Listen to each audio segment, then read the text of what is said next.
jargon biasa lah ya.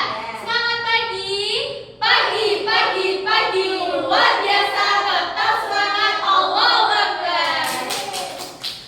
Oke. Ini karena kita adalah mahasiswa kadis bahasa Inggris ya, penting untuk mengetahui apa sih second language acquisition. Teman-teman ada yang tahu artinya apa? Pembelajaran bahasa kedua. Oke, acquisition sendiri itu tuh perolehan. Ya, jadi gimana kita itu memperoleh bahasa kedua kita. Oke lah, katakan di sini mungkin kita bahasa keduanya bukan bahasa Inggris ya. Beberapa dari kalian mungkin beda ya. Coba Mbak Zidni, kamu bahasa keduanya apa? Bahasa Korea. Oke, bahasa Korea. Kedua, kamu bahasa keduanya apa? Arab. Oke. Jadi beda-beda ya, tapi yang kita fokuskan di sini adalah perolehan bahasa keduanya. Ya, jadi bukan apa kayak harus melulu bahasa Inggris gitu kan. Tapi karena emang kita kan belajarnya bahasa Inggris ya, jadi kita lanjut. Nih, second language acquisition. Nih, ada LKS-nya ya. Tak bagiin dulu. Nih ya. Ya. Oke. Cantik banget ya warnanya. Iya, estetik. Oke, ini dari covernya udah lah ya, nggak usah dihiraukan. Nih, ayo dibuka halaman 1. Iya.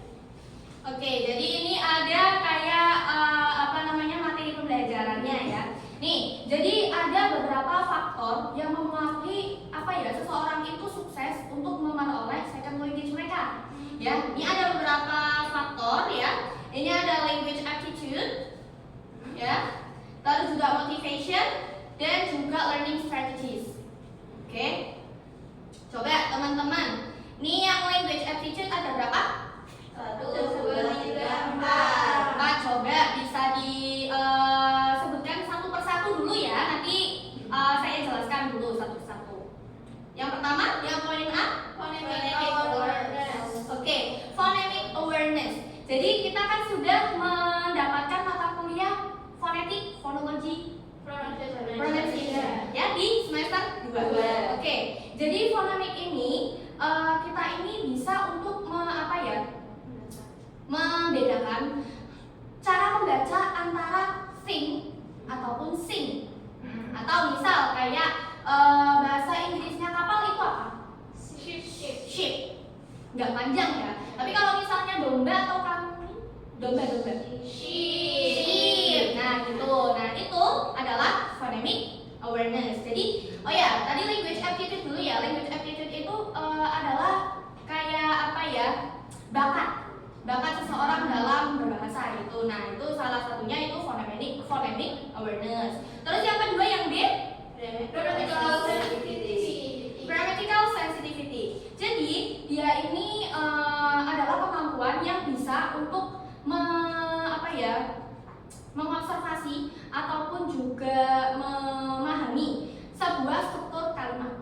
Jadi kayak misal ada subjek, ada predikat, ada adverb, ada objek dan lain sebagainya. Itu bakat ini tuh dia bisa untuk memahami itu. Ya, jadi contohnya kayak misal ini kita bisa nih untuk memahami kata she reads a book.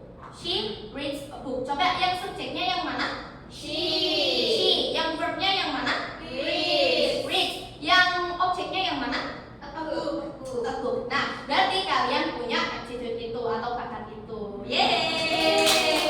Terus lagi yang C. Inductive learning. Oke, inductive learning ini kayak dia ini kemampuan untuk mengenali kayak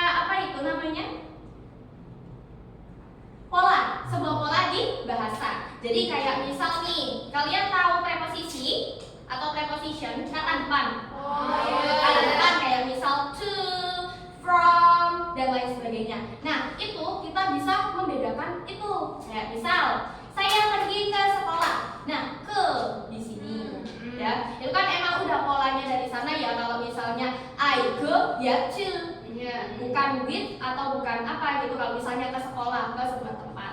Terus yang selanjutnya, yang terakhir Road learning. Oke, road learning. Jadi dia ini road. Road itu apa?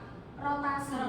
Jadi kayak muter-muter. Jadi kayak ini tuh apa namanya ability ataupun kemampuan untuk menghafalkan sesuatu secara berulang kali. Jadi agar lebih mendalamkan pemahaman kalian gitu.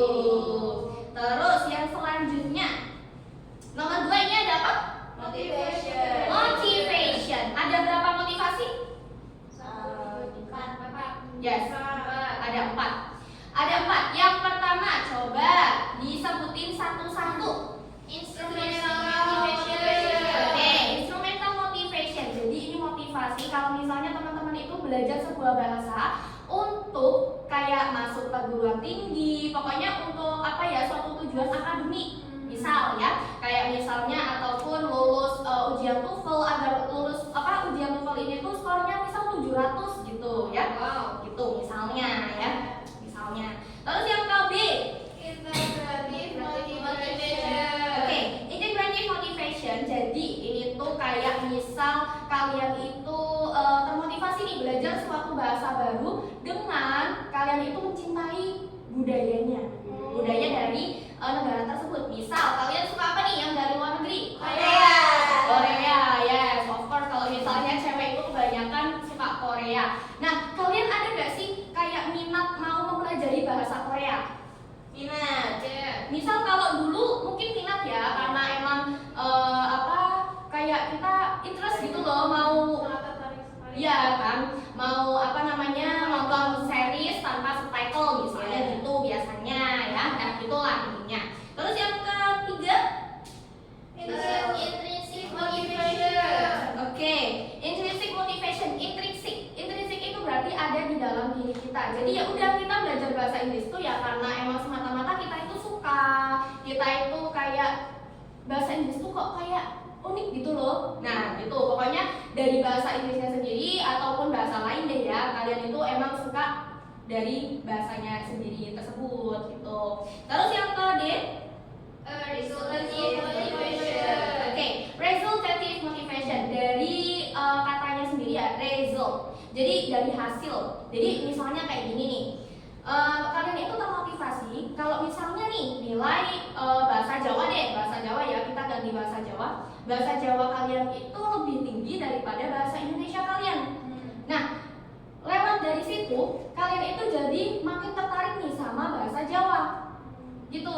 Karena apa ya? Kalian itu melihat hasil yang bagus, jadi kalian itu semakin mengejar gitu, semakin optimis untuk belajar bahasa Jawa. Oke, bahasa itu ya. Terus lanjut. Yang ketiga itu ada apa?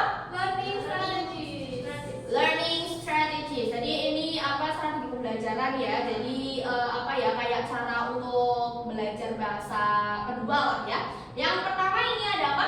Cognitive strategies. Oke, cognitive strategies. Jadi dia itu adalah proses mental oleh seorang pelajar gitu ya. Jadi dia itu memahami apa bahasa itu dari menghafal, dari memahami kayak grammarnya, pokoknya gitu-gitu. Jadi apa namanya?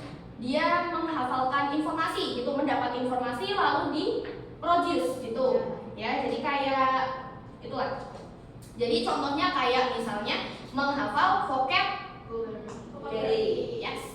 Yang kedua, Metacognitive strategies. oke, metakognitif. Metakognitif ini lebih kompleks ya mungkin ya. Kalau misalnya tadi kan apa ya, kayak ya udah tinggal kita menghafal, kita belajar sebuah grammar atau tata bahasa gitu ya. Tapi kalau misalnya metakognitif ini, dia ini lebih apa namanya, kayak kita belajar sendiri, merencanakan sendiri, lalu juga monitoring sendiri, lalu juga mengevaluasi sendiri. Jadi benar-benar terstruktur gitu belajarnya, nggak cuma asal-asalan ya. Tapi emang jarang sih kalau misalnya ada orang yang melakukan strategi yang ini. Terus yang ketiga atau yang terakhir, Social strategies. social strategies. Jadi kayak ya kata-katanya aja sosial ya. Jadi dia memerlukan bantuan sosial. Jadi kayak misal nih ya, kalian mau belajar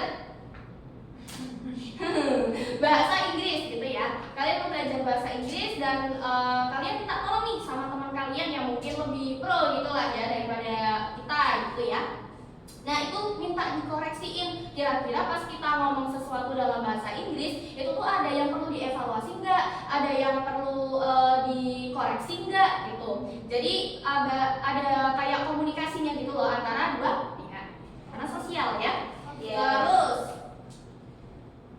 selanjutnya, karena kita sudah belajar nih ya tentang apa tadi?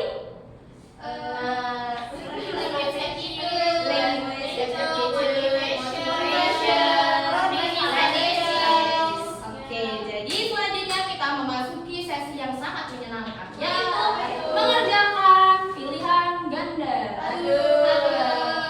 Menyenangkan. Oke, ini ada 3 aja nih ya, nggak usah banyak-banyak deh ya, 3 aja.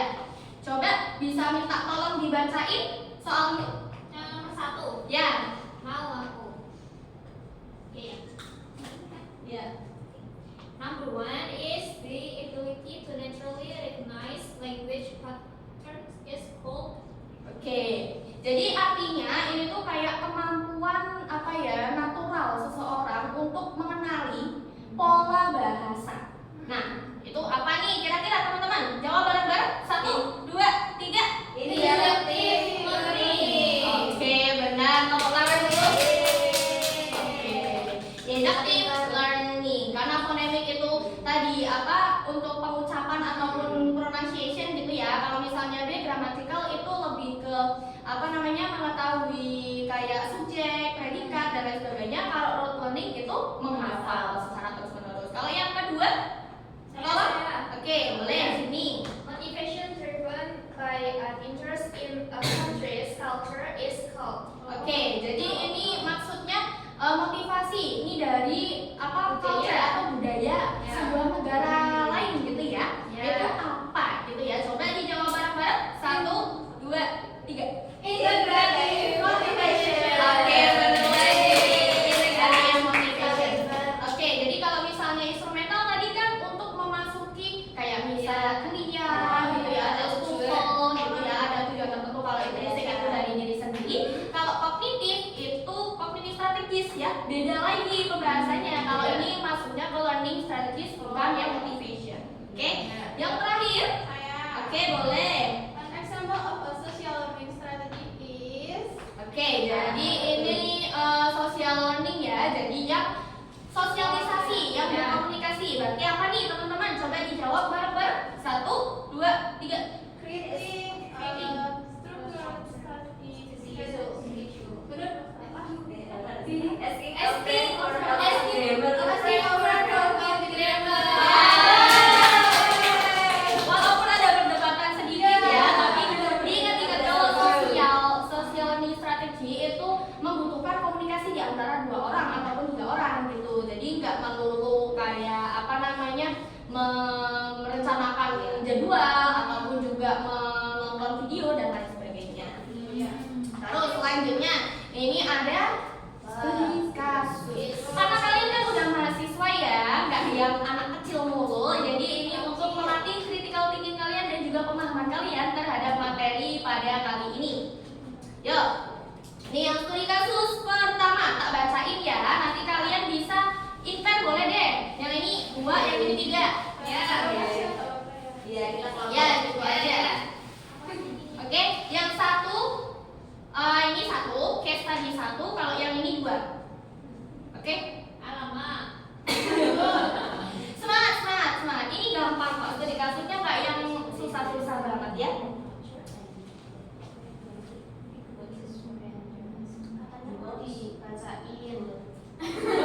Kalian udah. Belum masih diskusi. Nanti aja pas di itu.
of new words.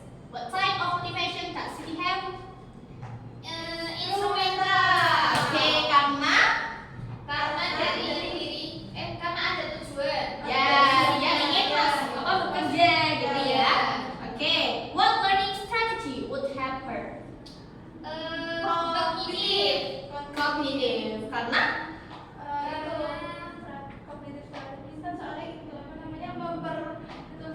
Oh iya, dalam Oke. Jadi dia menghafal, memahami kata baru atau kata baru. Oke, tepuk tangan. Oke, selanjutnya nomor 2. Say none. Woody is very interested in Korean culture and frequently watches Korean dramas. He wants to learn Korean so he can speak directly with native speakers. Oke, jadi tipe motivasinya apa?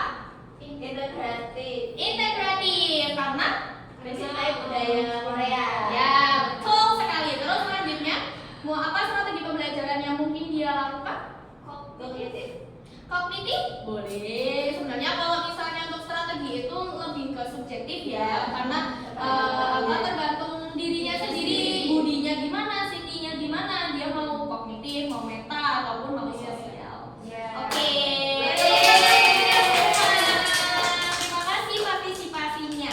Sebelum kita tutup, ya, saya ada oleh-oleh untuk kalian. Ya, jadi ada PR yang harus dikerjakan. Ini grup kok ya, grupnya nanti tapi kayak tadi aja ya, enggak 5. Ini aja imper aja deh. Imper dan bertiga gitu ya. Nah ini jadi kalian mendiskusikan ya. Jadi kira-kira strategi mana sih yang lebih efektif atau yang paling efektif untuk seorang pembelajar gitu? Dan kenapa ya strategi itu tuh kalian mikirnya itu lebih efektif? Oke. Oke,